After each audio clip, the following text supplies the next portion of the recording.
లేరని ఆకాశానికి చెప్పని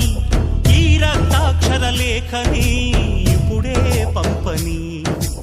అన్నం పుణ్యం ఎరగని మా సీమకిరా రమ్మని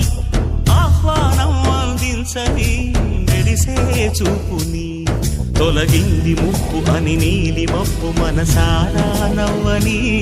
చిరుజల్లు ముంపు మన ముంగిలంత ముత్యాలే చల్లని ఆశా సుగంధమైనే